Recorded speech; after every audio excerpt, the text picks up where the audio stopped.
totally forgot that I was going to say one of the reasons I was talking to Enjoy the Red Records is because we talked for a while about putting the documentary out on VHS, which I would have thought no one's going to be able to watch it. I won't be able to watch it, but how cool would it be to have a VHS copy of it? But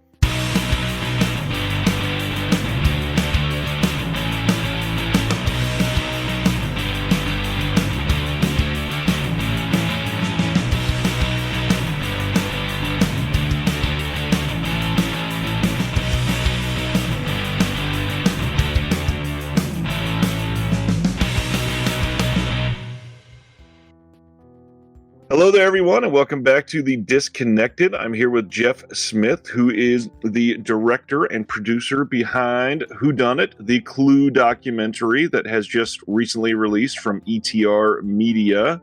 And there they are, both of our screens, and using the correct cover, I would say, rather than the inside cover, which mocks the slipcover art. Yes, there is a slipcover, which, ETR thought, let's do that, and I said, sure. But yeah, this is the artwork that a gentleman that I've never met, but his name is Neil Fraser in England, did. And I absolutely love it. And I am self-indulgent enough that I put myself on the artwork. I'm located right underneath Leslie Ann Warren. And I don't know what day I decided I had the cojones to think I needed to be on the poster with them. But for those that watch the documentary, I'm in it a lot more. Yeah, there I am. If you're looking at the screen, at least you're on the bottom. I am I'm like, I can be cropped easily if need be, because the very first version that he did, I was not. Actually, I wasn't on there, and neither was Jonathan Lind, who's the director of Clue. And interesting choice there, because he's in the documentary a lot. Yeah. And then, this was still while I was making it, and I was starting to pop in more than I thought I would. And the documentary was kind of evolving into a filmmaker's journey kind of thing. And so I thought, all right, if I were watching this and I had no connection to it, I wouldn't be thrown off that the director's on the poster because he's in it a lot. And I'd had to, because I'm very, there's no ego, basically. If anything, I'm very self-deprecating. And so that's why it's weird now to look at me all over the artwork and go, what day was I feeling good about myself that I thought that was a good idea? Because if I probably slept on it, I would have gone, forget it. That's lame. I imagine all these people, because it's a very cool poster. It's very cool artwork that Neil did. And I imagine like the Clue fan that's like, oh, I don't need to see the documentary, but I like the poster. And then they see, but who's the jackass on the front in the hoodie that doesn't match anybody? And it's me. It's the hoodie for me. That's what sets it up. Yeah, I don't match anybody in it at all. The casual documentarian. All right. So, first of all, you are a fan that released a documentary, which is not a common thing. So let's dive into that. You brought up in the actual documentary, there was a couple that came out around 2017, 2018 that made some minor waves. So is that what was the genesis behind all of this? Definitely. There were three in particular. There was a documentary called Back in Time, which is about Back to the Future. There's one called The Shark is Still Working, about Jaws. And then there was one called The Psycho Legacy, which was not just about Psycho, but it was about the sequels, which I thought good for him, because I really, to a degree, like the Psycho sequels. I think Psycho 2 is very underrated, which, if anyone has seen Scream 6 yet, they actually say that in Scream 6, Psycho 2 is underrated, which I thought that's interesting. Brilliant. So I thought, how cool that somebody dug a little deeper than, because Back to the Future is pretty obvious. Yeah. Jaws is pretty obvious. And they also already have really good DVD and Blu-ray releases of special features. The Back to the Future DVD I remember really liking because it had multiple commentary tracks. There was a Bob Gale, there was a Q&A with Bob Gale and Robert Zemeckis at a film. I was probably at USC. And so they were done. So I was just enjoying that fans made these documentaries, and they're of degree and quality. The part what I like about Psycho Legacy is a lot of it is convention footage of Anthony Perkins, because he's passed away a while ago. But it works. They got away with it. It looks like they filmed it on their home video camera, which is probably what they did. But it's still, I liked that kind of do-it-yourself kind of feel to it. And I thought, well, that's cool. And then Clue has always been one of my favorite movies, and there's not, at the time, was not a lot of information on the making of Clue. Even if you were going on IMDb trivia, it would be, there were multiple endings. Like, yeah, we know. Or when the DVD came out, special features, 3 endings. Like, no, that's not. That's how the movie was made. That's not a special feature. So I just thought, nobody's going to make. Paramount just seemed they were in no rush. And Paramount doesn't do a lot of really big releases. Universal's getting really good with releases, but Paramount still hasn't jumped on the ball. Thank goodness, because during this 5 years I was making it, I thought eventually they might do it, and then I'm been waiting. Well, and the funny thing is they have kind of started doing some of it, but Clue always is the redheaded stepchild. They haven't gotten to it. They'll give some love to like Airplane and stuff like that, but so they hadn't done Clue. And so, again, another one of those weird spur of the moments, much like the poster art. I thought, you know what? I had discovered you can go on IMDb Pro and there's contact information for everybody. Some of it is just, the CAA or their representatives, but some of it, it's their email address. It's a Gmail account. So I thought, all right, well, I'll just email whoever's still around from Clue, and didn't even say, is it okay if I make a documentary? I was feeling very ballsy that day and emailed them and said, I am making a documentary about Clue. May I interview you? And the first person that got back to me was Jonathan Lynn, who was the writer and director. And he said, yeah, okay, I'm in New York. And I was living in California at the time. But he said, yeah, come on to my house, come to my apartment in New York. And I went, oh, I better get a camera. Because I was a film major, but that was years and years ago, and I really hadn't done anything with that film degree worth noting. So it wasn't like I just had all my equipment sitting around waiting for this opportunity. It was really just, he probably emailed me at the end of March of 2017, and I was on a plane on the 31st of March flying to New York, and I had to interview him twice because the first time was the sound didn't work. I bought these lavaliers that I didn't know I should test, and got back home, and it's everybody's nightmare where you get home and you watch it and just hear I'm like, oh no. So I emailed him back, and I was too proud to say that's what happened. I just said, hey, I thought of a bunch of, because he said at the end, he was so nice. He said, if you have any other questions, we can do this again. He was so super nice. I think he's very surprised that Clue has the love that it has. I think he's tickled by it, that people like it so much. Or he'll say, like, people come up to him and say, Clue's my favorite movie. And he'll say, have you seen The Godfather? But he said, you can come back anytime. So I emailed him back and said, hey, I thought of more questions. And either he was polite or didn't remember that I asked him 90% of the exact same questions. So if you see in the documentary, the very first shot of him, he's wearing one blue shirt, and then there's a cutaway. And then when it cuts, and it's just all you hear is me say, like, how did you get started with Clue? And he starts to answer. That's like the only audio that worked for the first one. And then he continues it, and that's months later. And he's got a different shirt, and the sound is better, and the framing's a little better. You could just see slight improvement since when I thought, okay, I better kind of have an idea of what I'm going to do. It's just a really long interview. We'll go with that. Yeah, months and months. It is a long interview. He's in it a lot, but he's hilarious. He has some of the best lines. He tells a story about how Carrie Fisher was originally cast as Miss Scarlet. Yeah. And in the screenings that we've had, he gets the best laughs from telling the story about what happened to Carrie Fisher and why she is not Miss Scarlet. Well, he doesn't hold back at all either. No. Well, that's the other funny story. Lee Ving, famously the lead singer of a punk band called Fear, plays Mr. Body. And that was definitely a casting the studio wanted that Jonathan Lind didn't care for. He didn't necessarily want a rock singer playing this part. So he's so adorable, Jonathan Lind, because I asked him how that casting happened, and I kind of knew. But I asked him, and he said, that was the studio's suggestion, and I can't really say anything more than that. And I say, okay, interesting. But what I will say, and then he just goes on for about 5 more minutes about how he hated the casting, how he gave him the smallest part he possibly could. Lee Bing in the movie's actually dubbed. It's not his actual voice, which I don't know why. It's never really explained why. I only know that because Michael McKean told me that in his interview. And his voice is similar enough that I don't know exactly why he did it. Yeah, it's an odd choice. His spite. I think he probably went, and you know what? Your voice is that you're most famous for. Your voice is not even going to be in the movie. That's my theory. I don't know if that's true, but that's what I would do.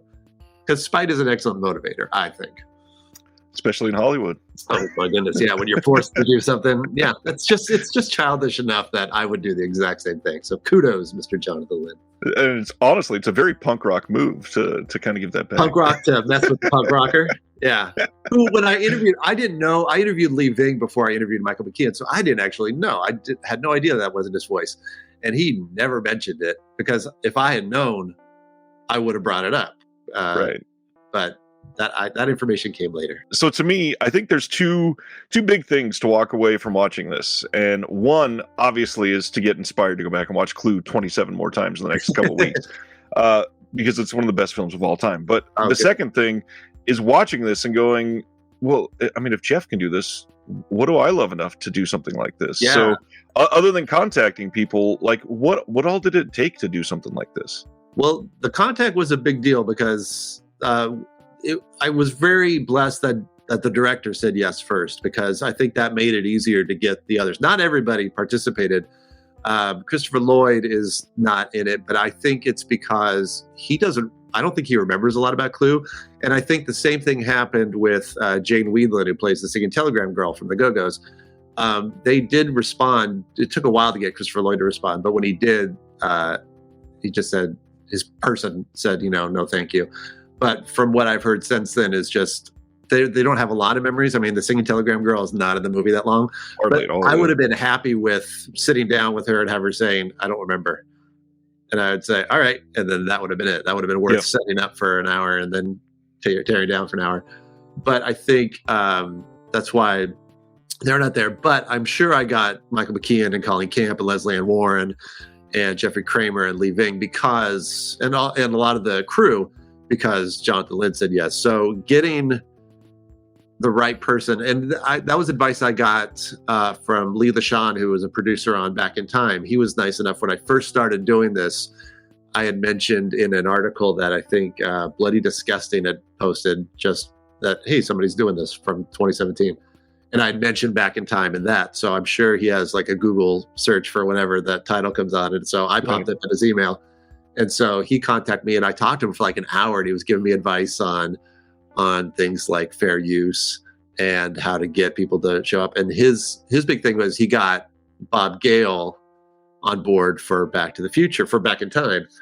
And he also did a documentary about Ghostbusters called Ghost Heads. And he got Ivan Reitman on board for that. And so the key is to get somebody important. So it's kind of like going to a party and seeing the cool kids are already there, or a restaurant that has people already there.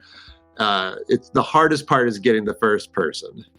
And then if they show up, then because they always ask, who else have you talked to? If they respond with who else have you talked to? So that certainly helps. And I hope that having finished this one, the Clue documentary, will help me on the next one to say, so I'm not just somebody out of nowhere saying, can I do a documentary? Because I could say, I've done one. So that's the big step to get those people. But a lot of the Clue documentary evolved because at first I thought it was just going to be kind of like special features on a DVD that was never made. But over the years, I started meeting a lot more Clue fans than I even knew existed. At first, I thought, this will be fun for me. And then I would post clips of the interviews on YouTube or our website. And then Clue fans just started showing up. And a lot of them are the special thanks because they've been contributors. If you go on our Instagram or on our Facebook, you'll see the same names pop up a lot. With comments, and a lot of times it'll break into dialogue quotes that just go on and on forever. If someone says 1 + 2 + 2 + 1, you're going to get to the end of that ending with quotes from these guys. So the documentary kind of evolved on its own about being not just the making of the movie. That's kind of the first half, and then the second half is about what Clue means to people like me.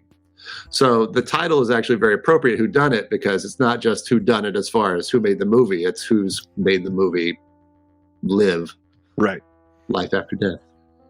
Yeah, and there's a lot. Clue is one of those movies that has a genuine legacy. It's something that people have attached to.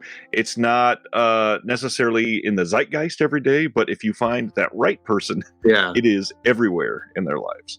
Yeah, that was a very nice surprise. It's definitely it's helped because the Blu-ray, when it came out, it was the slipcover version. We were talking about 1,000 of those were made and they sold out in 24 hours.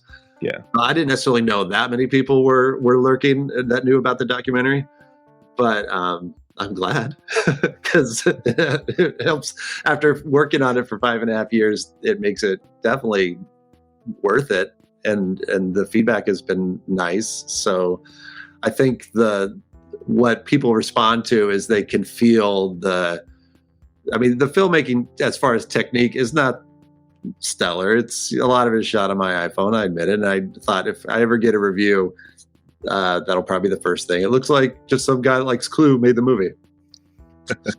That's what it is. But a lot of people like that part of it, and a lot of the good feedback I get is you could tell this guy loves Clue, and that's why he did it, which is why I did it. So I'm glad that comes across. And it's the reason that you can tell is because it's not just surface level. A lot of the aspects of Clue over the years that have been, I don't really necessarily want to say lost, because a lot of the people that know about Clue, they've been around, but the aspects of Clue that seems to get promoted, it's just the same, kind of like you mentioned in IMDb trivia at the beginning. It's a few simple things just regurgitated over and over. And this is a lot of different information, like where the driveway was filmed. That's not something that you're going to learn about on IMDb trivia.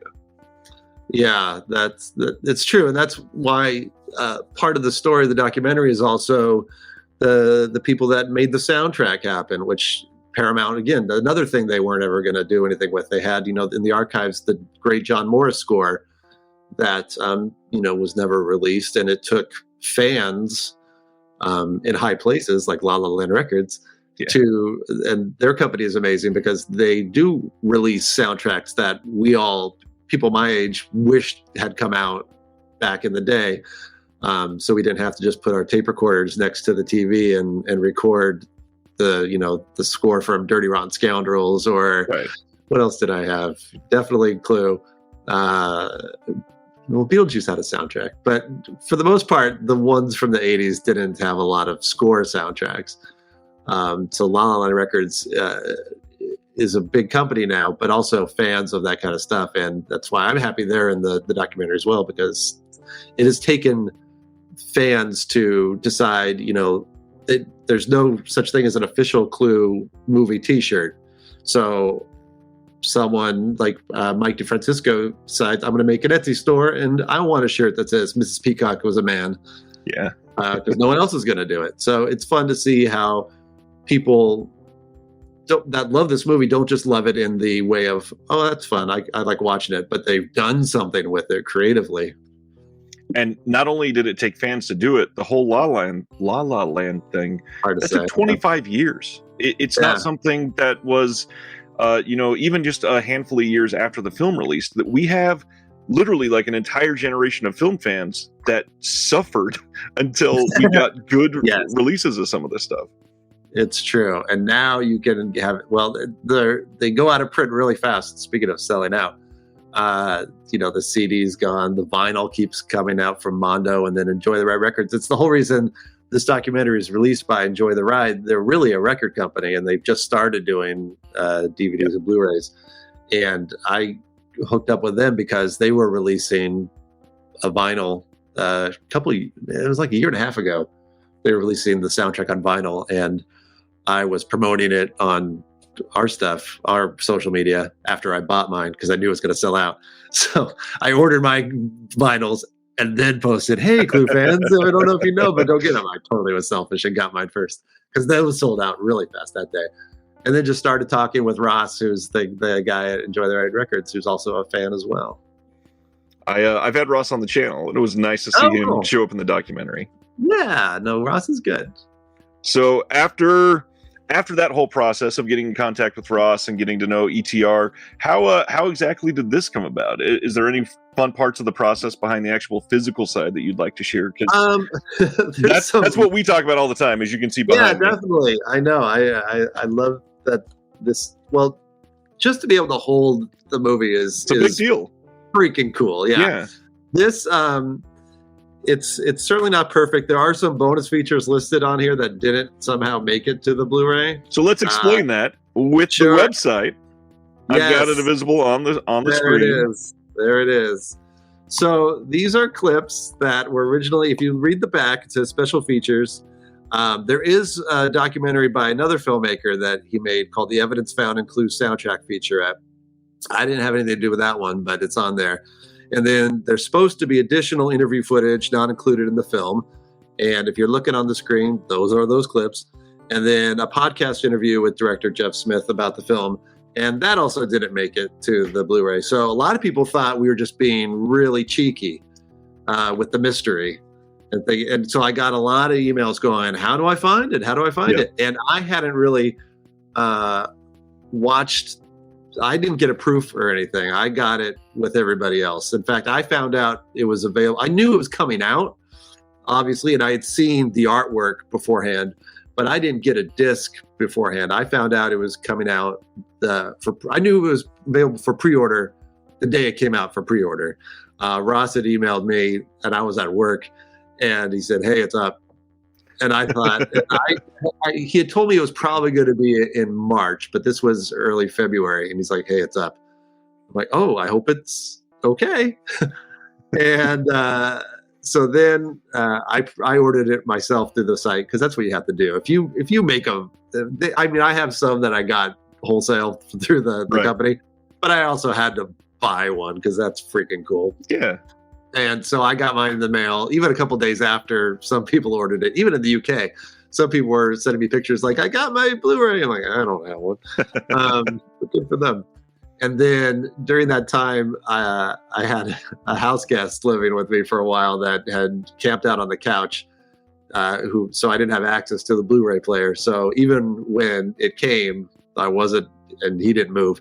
So I had no chance to watch it. So I didn't know that there was a trouble with the Blu-ray until people started emailing going, "How do I find it?" So then I emailed Ross and went, "Is it on there?"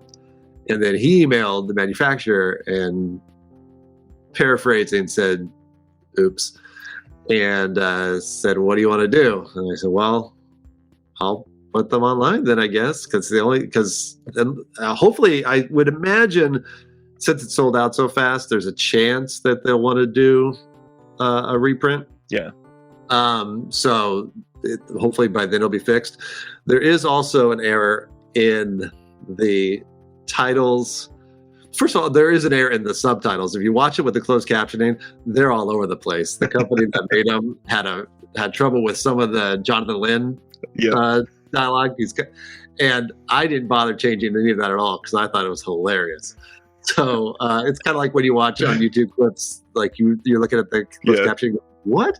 I think there's one part where he's talking about Mr. Green, but it says something about a turtle. Yep. And I'm like, that's great. I wouldn't change that for the world. So that could stay. But the last screening we had in Santa Ana, California, one of the guys that actually appears at the end of the documentary in the testimonial section, who says how much he loves Clue and how it makes his day better, he was in the audience. And afterwards, he comes up and he said, "Hey, I didn't want to say this during the Q&A, but there's a mistake." And I said, "Oh, okay, what's that?" And he said, "So Michael Kaplan, who's the costume designer, when his title comes on, it says Michael Kramer." And I'm like, I would have noticed that because I'm like super Mr. Typo guy. I'm like, that's okay, fine, thanks, Nick. He goes, "No, it's on there. It's on there." And I thought, so then I'm driving back to the hotel thinking, I did do all those titles on the same day. And there is an actor named Jeffrey Kramer in the movie, and I probably made his title the same day as Michael Kaplan in there. And I can totally see just typing away, doing the K, and then just going away in my mind and typing Kramer. And that's so specific and it is somebody's name. I'm like, it could have happened. So I get to the hotel and I've got, the movie on my phone. So I'm like, blip, blip, blip. Yep. Sure enough. It's Michael Kramer. So I have changed it for future editions and screenings. So it's back to normal. But it's like an upside down airplane on a stamp in Brewster's Millions. This Blu-ray here not only is missing most of the special features, but it says, but Michael Kaplan, it says his name in the movie, and then there's a clip of his actual title from the opening credits. So you will see his real name in it and in the credits and everything. But the first time it pops on, it says Michael Kramer. And I'm sure there is a person called Michael Kramer, but he has nothing to do with Clip. So those are my funny little fun stories of the physical media that if you own this version, now you know. And that could be on my IMDb trivia that the idiot filmmaker didn't get the name of the costume designer for Clue. Maybe it'll be a first pressing unique Easter egg. That's what I thought. I'm like, because I didn't get too upset because I'm like, okay, if I were a fan, I would probably be more amused by that. Yeah. And it just kind of goes with that do-it-yourself vibe of the whole documentary. Like, well, of course he messed up on one of the titles. It was just him for 5 years. Well, and it's hilarious. I fell prey to the mystery aspect too, because I read all the special features and I was like, I'm going to watch all of these because I love the movie. So I go to the menu and I see one special feature. I'm like, there's no way they forgot all of them. So I'm pressing all the directional buttons. I'm like, they've got to be hidden here. School, Easter eggs. I would have loved that. And maybe that will be the joke on the next pressing, that we do hide them. The nice thing is now on the next one, I could probably put more clips because there's other interview things that I could put on there. And now we now we have to stack it with special features. That's true. That's my favorite thing. I'm like from the days of talking about physical media. When I was in high school, the whole reason I got a job in high school was to buy laser discs. Nice. Because that was the only way you could see, widescreen and commentary. I thought that was the greatest invention of all time. I could watch The War of the Roses and listen to Danny DeVito talk about it for the whole time. It was my favorite. And that's, Laserdisc, as you know, were like the good Criterion ones were $150 and easily.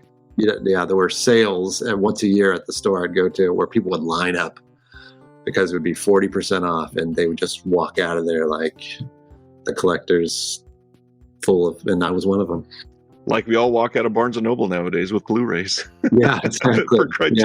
And then eventually I thought, oh, these are worthless, and tossed them. I kept some. Like I still have my This Is Spinal Tap Laserdisc because it has commentary by the guys out of character. So then the DVD came out and they did it in character, which is hilarious. But it was the commentary with them out of character on Criterion was very cool. And I think they did release it on very limited DVD when it first came out. But I don't know if you can get it anymore. So obviously somebody that's going to go through all the time to do a Clue documentary is going to be somebody that loves film. You mentioned film school. How did we get here in Jeff's life? What has led up to this? What led to this very day being on Disconnect? That and you making a movie and loving that. And then before we were recording, you said you work at a movie theater now. There's a lot that goes into that. People have to really have a passion to make a life like that. Yeah. Well, the reason I like movies and making movies now is kind of a weird. It's from the Michael Jackson Thriller video. Because back in the day, I'm old. When they made Michael Jackson's Thriller video, directed by John Landis, producer of Clue and co-writer, that was like the biggest music video of all time. It's probably the greatest still music video of all time because it's a short. Yeah. It's a short film basically, and it was super expensive. So to help finance it, they released it on home video with a making of feature at the end, and young 8 or 9 year old Jeff had never seen it, and it was Rick Baker, and it was makeup, and it showed how zombies came out of the grave, and it showed everything how to make a monster movie. And I thought it was the coolest thing ever. And we didn't buy that video, but I certainly rented it a lot. So anytime we'd go to Video Palace up by our house, I would rent it so much that the clerk eventually gave it to our family because he said, "You have rented this well." Because this back when movies, Thriller probably wasn't this much, but to buy a VHS, it was like $99. Yeah. So you had to really like that movie. I think we had two. We had Karate Kid and we had The Natural. And then eventually those are our two. I love them. They're both great. They're both good. They just don't go together. They're odd. Well, they're both kind of sports movies. Kind of. And I can't hear the TriStar logo from the 80s without thinking of The Natural. Yeah. But anyway, so then we had Thriller. So I used to just like watch the making of Thriller over and over again. And that's how I found out how movies are made. And I like knowing tricks. I like knowing how the tricks are done. So to see like the curtain peel back, I thought was amazing. So that's what got me interested in movies. And then sometimes movies would have special behind the scenes if they were promoting. I remember right before Jaws: The Revenge came out, they had a half-hour special on Channel 5 in California that showed the making of Jaws: The Revenge. And I thought, this is going to be the best movie ever. This looks so good. Oh, to be young and innocent. It's not, but I do have, speaking of another passion project, there's a book about the making of Jaws: The Revenge called The Shark is Still Roaring, because Jaws, at the end of Jaws: The Revenge, when he's coming out of the water before he dies, he roars like a dinosaur. No vocal cords, but he does. But a guy, I forget his name, unfortunately, but he wrote a whole book about the making of Jaws: The Revenge. And I'm like, good for that dude. Because again, Jaws has been covered. Jaws: The Revenge, not so much. But Jaws: The Revenge has a special place in my heart because I've seen the behind the scenes footage about that showed how some of the scenes were done. So I just liked watching all that. And then, I went to film school and kind of sat on that for a while. Fortunately, I'm not a very good student. So the second anything becomes school, I don't like it as much anymore. So once I went into school, I suddenly then it became like a chore and I didn't like doing it anymore. So I just really didn't do anything. And then a few years later, a bunch of friends and I made like a super low budget, like horror movie based, like a parody of 80s horror movies. And for like $0, and that got distribution because it had nudity, and that's all it takes. So it's the ticket, yeah, absolutely. They got definitely foreign distribution, and never saw a dime of it. But that was mainly because by the end of making the movie, all of us that made it ended up hating each other. So we had to, if we ever got residual checks, we all three of us had to sign them, and we couldn't all be in the same room together. So we never signed the check. So it was the best deal ever for this distribution company. And then that's gone way out of print, which is probably for the best because it's not awesome. I think it's hilarious, but it's very tongue in cheek. And if you don't know it's supposed to be fun, you'll just think it's bad. And then, so after that, I didn't do anything with that either. I co-founded a horror film festival in California and did that for about 3 years. And that was fun watching other people's stuff. And just did that with one other person. So we watched a lot of fun, cool little indie horror movies and a lot of really, really, really, really, really bad horror movies. But since we had been down the filmmaker side of that, we watched them all because we knew how much effort it took, and you had to spend money, you had to pay to submit to film festivals. So did that for a while, and then just kind of got in a weird slump of doing nothing, and then had this weird clue epiphany. And it took, I thought it would be quick. How long could this take? It took 5 years. Wow. It's not like I was working on it every day for 5 years, but there were long periods of time. Because I also hate, this may be a surprise since I talk so much in this interview, but I hate the sound of my own voice.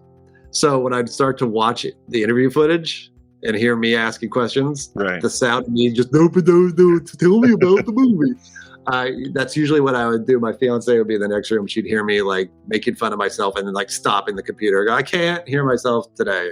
So that for me was the hardest part, hearing my dumb questions or watching the footage going, why didn't you ask this question, stupid? So that's what, and then, finishing it was quite an accomplishment, but here we are. That's how. Well, and honestly, that leads to a good question. When you're looking at something like this, how do you know it's the end for you? Because with documentaries, there is no actual ending until you put a button on the story, and it's all about your vision. Yeah, I think is it Robert Zemeckis quote? You don't finish a film, you abandon it. Yep. And that's certainly true with this. And I've had over the years about 10 different versions of this documentary, and I'm glad I didn't release the other ones because they weren't. I didn't like them as much now looking back. But this could have gone on forever because I waited a long time to get some interviews that never happened. Right. And I could still be waiting. Like, I'm still waiting for Martin Mull to call me back. And that hasn't happened yet. So I finally just decided, okay, Martin Mull's not calling. And he may call tomorrow, and I'll say, okay. And I'll figure out a way to re-edit. Or if Tim Curry calls, then I'll throw him in there too.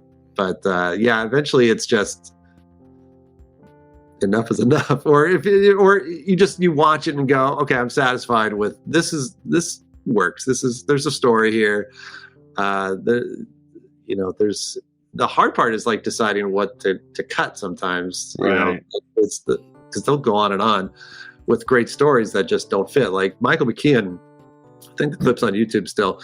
One of my favorite movies that's kind of a guilty pleasure that he's in is called Radioland Murders.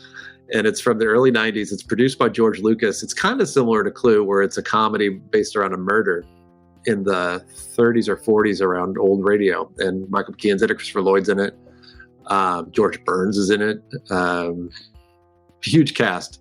And he kind of went off on this long tangent about the making of Radioland Murders, which I loved, but, it doesn't fit. It was hard not asking him about Spinal Tap. That was the thing with some of these people, that I wanted to ask them about some of the other things they had done, but, I had an hour. Let's keep on topic.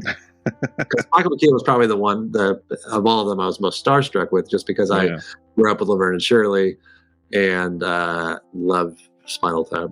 And I would have done a documentary about Spinal Tap, but that's also very well covered territory. And it should be them. It shouldn't be some weirdo. Well, and while I imagine while you interviewed him, he was probably during Better Call Saul time as well. Yeah, that too. So that was, there was a lot. Like Michael Kaplan, not Kramer, the costume designer. He's done a million things since Clue. Clue was his second movie, and he did Blade Runner, and he was just about to the next day fly to England for The Last Jedi. I should have warned him. Little indie film, The Last Jedi. A little something like that. But at the time, I thought that's pretty cool. It's gonna be awful, but I don't like Last Jedi. But I love the costumes. But that was, and then he did the costumes for National Lampoon's Christmas Vacation. So I wanted to ask all about Cousin Eddie's outfits, but guys, it was all Clue. Well, and he, when you see him in the film, I think this is the one I'm thinking of. He is very, very young. Yeah, that's so funny you would say that. I just got an email from one of the guys that's in one of the testimonials, and he said, "How old is he?" Because between him and Leslie Ann Warren, I don't know what their diet is, but they look younger than me. They look amazing.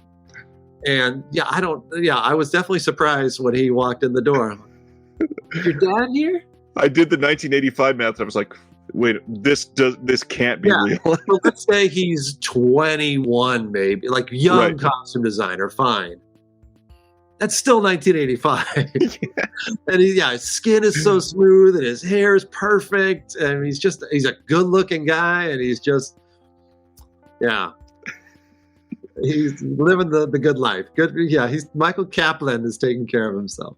Hollywood ages some people, and he's just been drinking the elixir of life.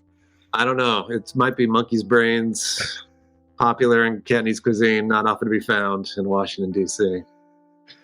Well, other than horror parodies, and now you've got this under your belt, what's next? I've started interviewing. This is even more obscure, and more people say I've never heard of this than oh, that's cool, you're doing it. So one of the movies I watched a lot growing up because of the same video store was a movie called Midnight Madness. And it's Michael J. Fox's first movie. Yep. It's Disney's second PG movie after The Black Hole. It was supposed to be their answer to Animal House. They were just starting to try to do more grown-up stuff or teen stuff. And it's and David Naughton from American Werewolf in London. I just interviewed him a couple weeks ago. And that was another stay on topic. Talk about Midnight Madness, not American Werewolf in London. And so I started interviewing the people from that. And that I do not expect. I mean, I may be surprised. I was surprised about the love of Clue. Don't expect it to be the same. But it's another one of these movies that has a weird place in history because it was during a weird time in Disney. It was 1979, 1980.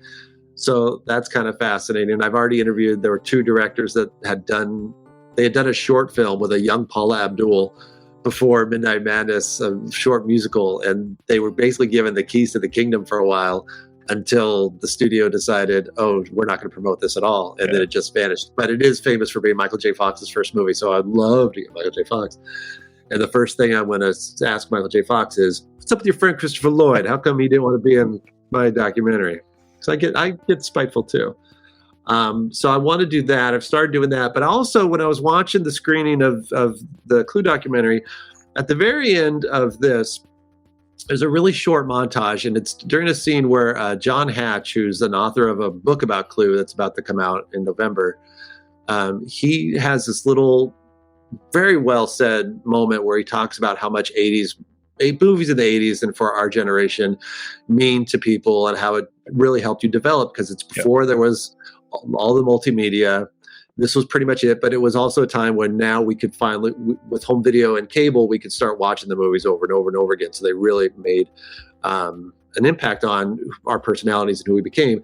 And while he's talking about that, I just roll these clips of basically all the movies that I grew up personally watching that I could fit in while he's talking. And two of them are The Karate Kid and The Natural. They're both in there. But it shows clips from Ghostbusters and Fletch and Bad News Bears and just all these greats. And it's a part where they the people that have seen it ask about it in the Q&A and just kind of react to it. And it's I wouldn't say it's an emotional thing, but it's the relatable part. Yeah.